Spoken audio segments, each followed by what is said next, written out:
Hello, it's day 4 of our study of Daniel in Take 5, and we're going to be looking at Daniel chapter 11 this time. Now, if you get a chance to read this, it is just a whole list of prophetic telling of history of what's going to happen. One kingdom will rise and another will fall. Battles and conflicts and power struggles.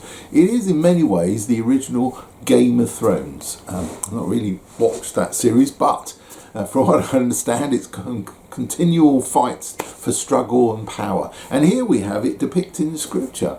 And it actually is depicted in advance of when it happens. So you can actually look at historical moments and see whether they match up to these predictions. And scholars have matched up certain kings and certain kingdoms and certain battles. Xerxes is named as one of the 4 kings that came, and he is the 4th in the row. It's mentioned that Xerxes attacked Greece, and we know that's true because he attacked him in 480 BC. That's recorded elsewhere in history. And here it is depicted in Scripture before it came to pass. Babylonian, we know that kingdom was defeated, as predicted by Daniel here, by the Medo-Persian Empire. They were defeated later on by Greece. Again, the great Alexander the Great.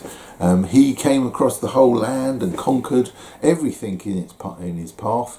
But when he died, which wasn't that long after he conquered everything, the kingdom was divided in 4, as mentioned in these scriptures. This is amazing, echoing of what's going on. These were predictions and prophecies that we can have great reliance on everything else that Daniel said, because his prophecies came true.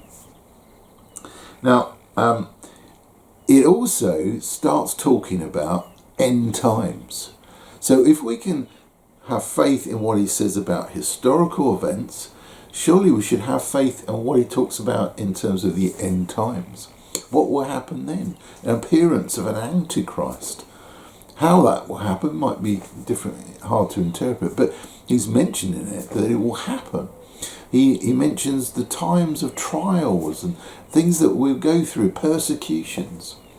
And if nothing else, we can learn from this that when our societies are shaken, the power structures that we know and familiar with, they are upset and changes occur. I mean, we live in an ever-changing world at the moment. Politics and world kingdoms and empires are fighting each other or debating with each other.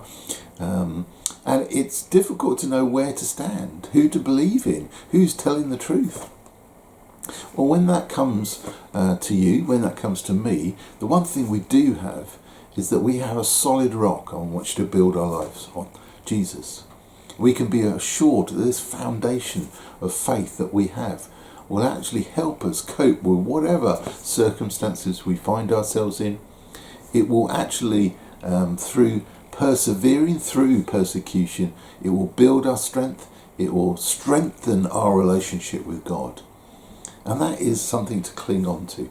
So no matter what circumstances you're in today, then remember to cling on to Jesus, to include him in what you're doing, and have faith that whatever the outcomes, he is going to be there with us. Thank you, and I'll see you tomorrow.